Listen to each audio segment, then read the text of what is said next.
at the time was based on the tides. So when the fire happened, it was a low tide, so there was no water pressure for any of the fire hydrants.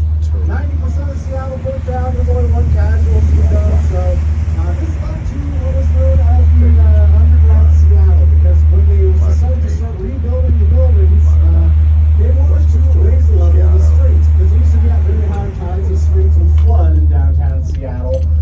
So what they ended up doing is rebuilding buildings with two first floors. One on what was at that time the first floor, and one where the first floor was going to be, about another level up. And so when they raised the levels of the streets, you now had a whole bunch of businesses that were still operational underground. It's only about 10% of what was underground Seattle was comprised of it, all the tunnels and stuff.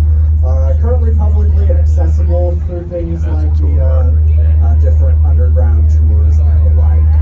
Want to point out this large building here, this skyscraper, the little white tower there with the pyramid on top.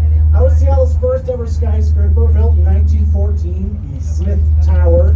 When it was built in 14, it was the tallest building west of the Mississippi River.